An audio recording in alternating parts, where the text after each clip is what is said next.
I was sitting in my office on the third floor of the building I'd owned for 30 years, reviewing the quarterly reports, when my phone buzzed with a text from my son, Derek. The subject line made my coffee go cold. Board meeting tomorrow. Your attendance optional. Optional. My attendance was optional at a board meeting for the company I'd built from nothing. I set down my reading glasses and stared at that message for a long moment. Outside my window, I could see the factory floor where we manufactured industrial equipment parts. 42 employees depended on the decisions made in this building. I'd hired most of them myself, knew their families, attended their weddings, and my son was telling me my attendance was optional. I called him immediately. He picked up on the fourth ring, and I could hear Madison, my daughter-in-law, saying something in the background. "Dad, hey, did you get my text?" "I did. What's this about, Derek?" There was a pause. Then he said, in that corporate voice he'd learned at business school, "We think it's time to discuss succession planning.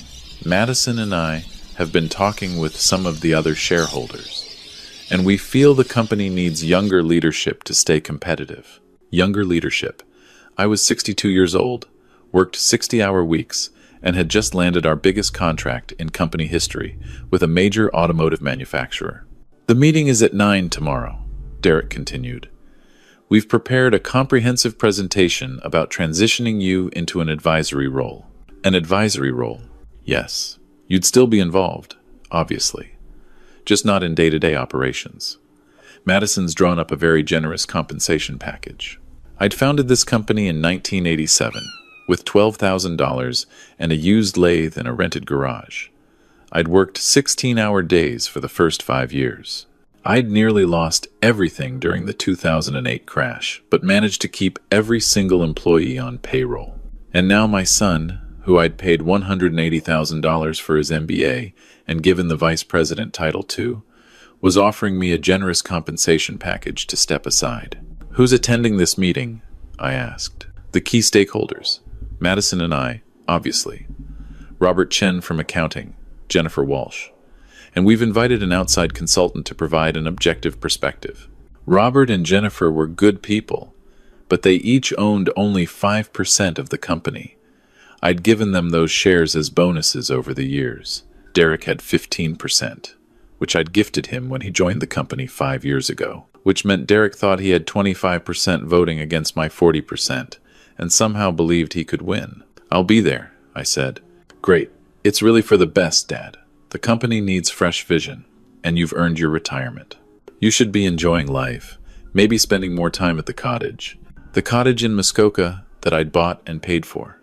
The cottage where Derek and Madison spent every summer weekend while I stayed in Toronto working. After I hung up, I sat there for a long time. Then I opened my filing cabinet and pulled out the corporate documents. I needed to understand exactly what my son was planning. It took me 3 hours to piece it together, but the picture became clear. Derek had been positioning himself for this for at least a year. Small things I'd noticed but dismissed. Private meetings with Jennifer and Robert, conversations that stopped when I entered the room, Derek suddenly very interested in the company's financial details. I made a call to my lawyer, Michael Patterson. We'd known each other since high school. "Mike, I need you to pull the complete shareholder registry for the company. Everything current." "Sure, Bob. What's going on?" "I think my son is trying to force me out." There was a long pause. "Jesus. Okay, give me an hour." I spent that hour thinking about Derek's childhood, how I'd coached his hockey team for 8 years, how I'd worked extra jobs to pay for his equipment, his tournaments, his summer camps, how proud I'd been when he graduated from university, even prouder when he wanted to join the family business. I'd paid every cent of his MBA at Rotman School of Management, $180,000 in tuition alone, plus his living expenses for 2 years. I'd given him the VP title, a salary of $145,000 a year, and the autonomy to run the operations division. And I'd helped him and Madison with the down payment on their house, $850,000 for a 4-bedroom in Leslieville. I'd contributed $200,000 so they could avoid mortgage insurance. Mike called back. "Bob, you sitting down? Just tell me. According to the current registry, You own 40% directly, but there are 3 holding companies that own another 35% total. I know about those. I set them up for tax purposes. Right. And you own those holding companies 100%, which means you actually control 75% of the voting shares. I felt something cold settle in my chest. Derek doesn't know that. I don't think he does. The holding company shares aren't listed under your name in the simplified shareholder documents. He probably looked at those and thought you only had 40%. So even if he gets Jennifer and Robert to vote with him, he'd have 25% against your 75. He can't touch you, but he was going to try. My own son was trying to force me out of the company I'd built, and he'd been stupid enough to do it without checking the actual ownership structure. Mike, I need you at that meeting tomorrow. 9 a.m. I'll be there. That evening, I drove home to the house in North York that I'd lived in for 28 years. My wife, Claire, had died 4 years ago from cancer.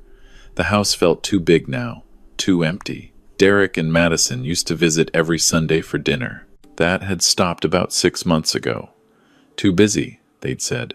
Now I understood why. I couldn't sleep that night. I kept thinking about the morning Derek was born, how small he'd been, how terrified I'd been of dropping him. Claire had laughed at me, shown me how to support his head properly. "You're not going to break him, Bob," she'd said. But somehow, somewhere along the way, something had broken anyway. The next morning, I arrived at the office at 8:30. Mike was already there, his briefcase on the conference room table. "How do you want to play this?" he asked. "Let him make his presentation. I want to hear exactly what he's planned." Derek arrived at 8:50 with Madison. She was wearing a sharp business suit and carrying a leather portfolio. They both looked confident, excited even. Madison gave me a smile that didn't reach her eyes. "Morning, Robert," she said. She'd stopped calling me Bob about a year ago. Jennifer and Robert arrived together, looking uncomfortable. Then a man I didn't recognize came in, mid-40s, expensive suit. "This is Trevor Hammond," Derek said. "He's a business consultant specializing in succession planning and corporate transitions." I shook Trevor's hand and sat down at the head of the table. Derek's jaw tightened slightly. He'd probably wanted that seat. At exactly 9, Derek stood up and opened his laptop. "Thank you all for coming. I know this isn't easy, but it's necessary for the future of the company." He clicked to his first slide. "For the past 35 years, my father has built this company into what it is today. We all owe him a tremendous debt of gratitude." I watched him, this man I'd raised, and felt something like grief.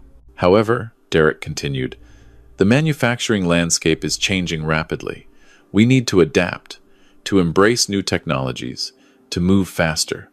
That requires leadership that understands the modern market." He clicked through slides showing market trends, competitor analysis, projected growth scenarios. It was actually a decent presentation. I'd taught him well. "I'm proposing," Derek said, "that effective immediately, Robert transition into the role of Chairman Emeritus. He would remain on the board in an advisory capacity, attend quarterly meetings, and receive a compensation package of $120,000 annually plus benefits." $120,000. I was currently paying myself $280,000 as CEO, which was modest given the company's revenue of $18 million annually. I would assume the role of CEO, with Madison joining as CFO. "We've already identified several operational efficiencies that could increase profitability by 20% within the first year." He looked around the table. Jennifer and Robert were staring at their hands. "I'd like to call for a vote," Derek said. "All in favor of this transition plan?" Madison's hand went up immediately. Derek raised his own hand. Then silence. Jennifer and Robert didn't move. Derek's confidence faltered. "Jennifer? Robert? We discussed this." Jennifer finally spoke, her voice quiet. "Derek, I'm sorry. I told you I needed to think about it. This doesn't feel right." "We talked about this for months," Madison said sharply. "You both agreed the company needed younger leadership." "We said it was something to consider," Robert said. "Not that we'd vote Bob out." Derek's face was reddening. "This isn't personal. This is business. Dad, you understand that, right? This is what's best for the company." I hadn't said a word yet. Now I stood up. Mike, could you distribute the documents, please? Mike pulled out folders from his briefcase and handed them around the table. Derek opened his, confusion crossing his face. What is this? Those are the complete corporate ownership documents, I said calmly, including the holding companies. Mike, could you summarize for everyone? Certainly. Robert directly owns 40% of voting shares. However, he also owns 100% of 3 holding companies that together own an additional 35% of the company. His total voting control is 75%. I watched the color drain from Derek's face. That's not, the shareholder registry says. The simplified registry shows direct ownership only, Mike said. The holding companies are legitimate corporate structures, properly registered, but they're wholly owned by Robert. Derek looked at Madison. She was staring at the documents, her expression frozen. So even if Jennifer and Robert had voted with you, I said quietly, you would have had 25% against my 75%. You never had the votes, Derek. The room was silent, except for the hum of the air conditioning. You could have asked me, I said. At any point in the last year, while you were planning this, you could have come to me and said you wanted more responsibility. You could have talked to me about succession planning. We could have worked something out together. Dad, but instead, you tried to force me out. You organized a board meeting, hired a consultant, prepared a generous compensation package to ease me aside. And you did it without checking the actual ownership structure. Trevor, the consultant, was gathering his papers. I think I should leave. Yes, I said. And Derek will be sending you a final invoice for your services.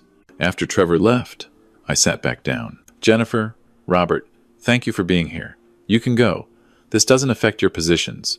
They left quickly, grateful to escape. Madison started to stand.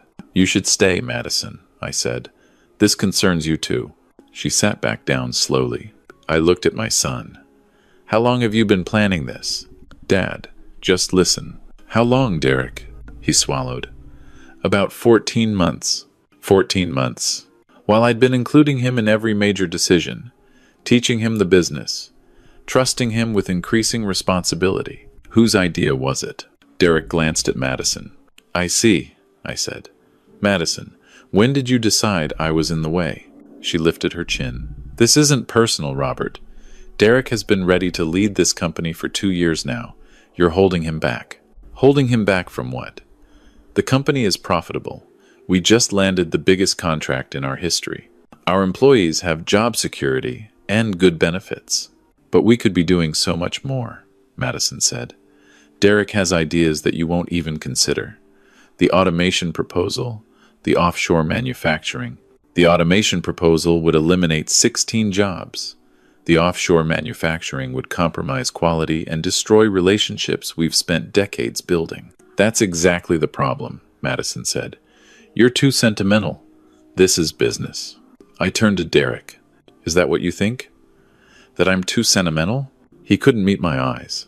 Dad, I think it's time for me to have the chance you had.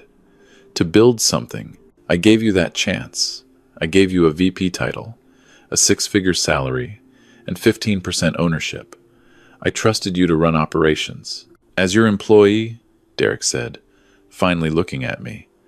I'm 35 years old, and I'm still just working for my father. Do you know how that feels? I know exactly how it feels. I was 35 when my father died and left me nothing because he'd gambled away everything he had. I started this company from zero. You started with every advantage I could give you. And that's the problem. Derek's voice rose. I'll never build anything of my own because you've already built it. I'll always be living in your shadow. So you tried to take it from me. Madison stood up. Derek, we should go. We'll figure something else out. But Derek was still staring at me. What are you going to do? I thought about that question for a long moment. I'm going to go down to the factory floor and do my job, I said. And tomorrow, you're not going to have one. What? You're fired, Derek. Effective immediately. Your VP title, your salary, your company email, all of it, gone. You have until 5 p.m. today to clean out your office. Madison's face went white. You can't do that. I own 75% of the company. I can do whatever I want. I looked at Derek. You tried to take my life's work, son. Did you really think there wouldn't be consequences? Dad, please. And Madison, since you're so interested in business decisions, let me explain another one. I'm initiating a complete audit of the operations division finances. Every expense report, every vendor contract, every decision Derek has made in the past 2 years. Derek stood up abruptly, his chair scraping back. That's not necessary. But I saw something flicker across his face. Fear. Mike, I said, make the arrangements. Over the next week, the audit revealed exactly what I'd suspected once I started looking. Derek had been approving inflated invoices from a vendor that Madison's brother owned. Small amounts, spread over 18 months, but they added up to $47,000. It wasn't enough to bankrupt the company, but it was theft. Mike called me with the full report on a Friday afternoon. Bob, this is embezzlement. You could file criminal charges. I sat in my office, looking at the numbers. My son had stolen from me. Not just the attempted coup, he'd actually stolen money. What would happen if I filed charges? Best case, he pays restitution and gets probation. Worst case, jail time.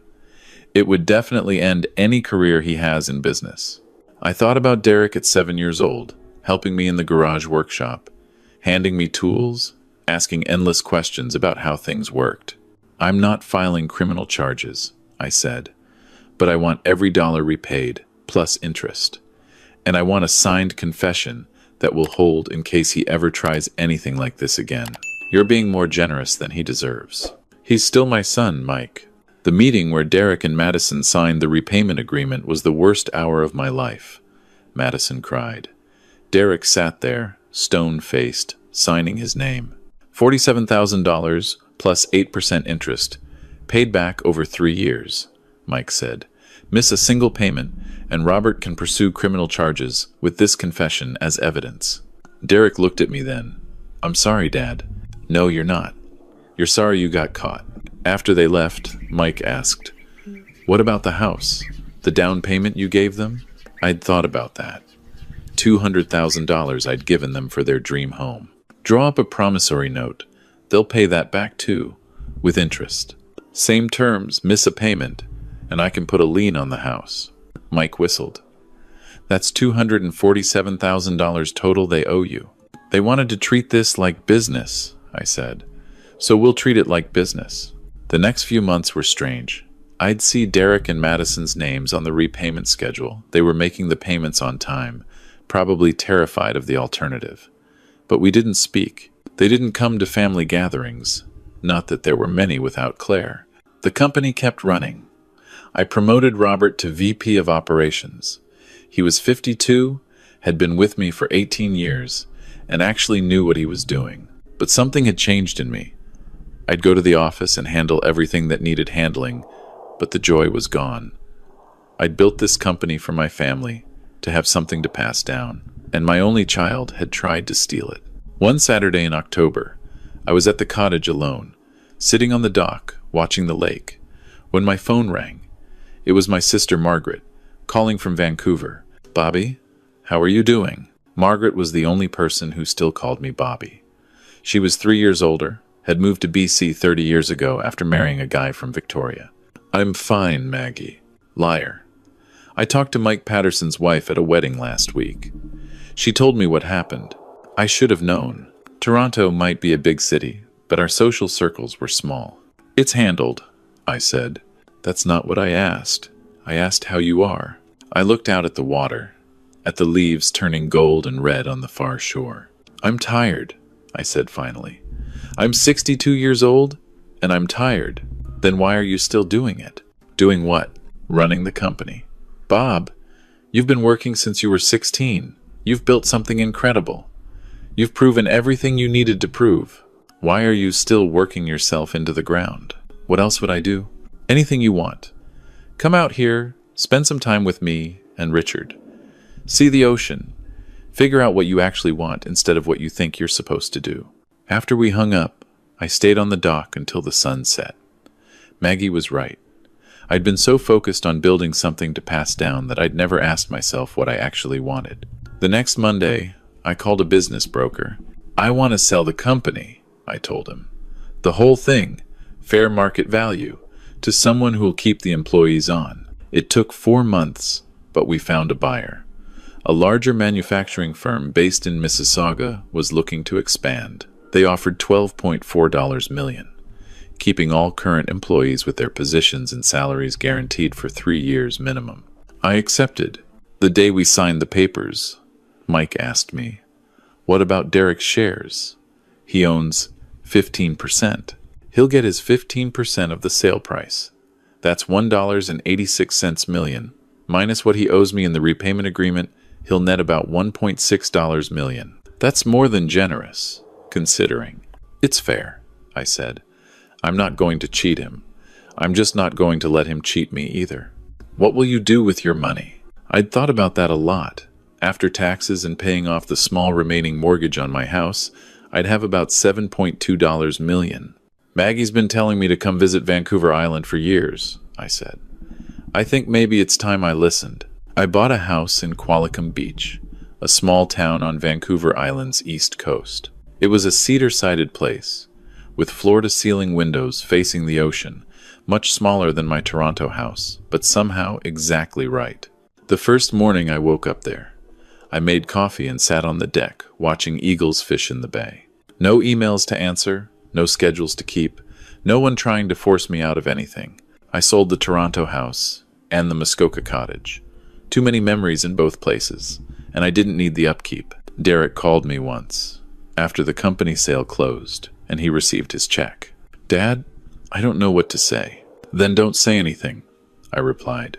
I didn't expect you to give me the full 15%. It was your shares. You earned them." Not true, but it sounded better than I wanted to be able to look at myself in the mirror. "Thank you." "Derek, let me ask you something. Was it worth it?" There was a long silence. "No," he said finally. "No, it wasn't. I hope you'll remember that." We haven't spoken since. The repayment deposits appear in my account like clockwork every month. In 2 more years, his obligation will be fulfilled, and we'll truly have no ties left except biology. Sometimes I think about calling him. Maggie says I should, that life's too short for grudges. But every time I pick up the phone, I remember that boardroom, the look on his face when he was trying to take everything I'd built, and I put the phone down. I've made friends here. There's a woodworking club that meets twice a week at the community center. I'm building a boat in my garage, a 12-foot dinghy I'll probably never finish but enjoy working on. I volunteer at the food bank on Thursdays. Last month, I adopted a dog from the local shelter. She's a 7-year-old lab mix named Molly, and the shelter said she'd been surrendered when her owner moved into assisted living. She follows me everywhere, sleeps at the foot of my bed, sits on the deck with me in the mornings. "What do you think, Molly?" I asked her this morning, watching the sun rise over the Strait of Georgia. "Did we make the right call?" She wagged her tail and leaned against my leg. "I think Claire would have liked it here. We'd always talked about retiring to the coast someday, but there was always 1 more year to work, 1 more goal to reach. And then she was gone, and I kept working because I didn't know what else to do. Derek thinks I punished him by selling the company. Maybe I did, in a way. But mostly, I freed both of us. He's 36 now, young enough to build something of his own if he wants it badly enough. And I'm finally learning who I am without the business that defined me for 35 years. Some nights, I still dream about the company. I walk through the factory floor, checking the machines, talking to the crew. Then, I wake up and remember it's not mine anymore, and instead of grief, I feel relief. Yesterday, I got a letter from Robert Chen, my former employee who I'd promoted to VP.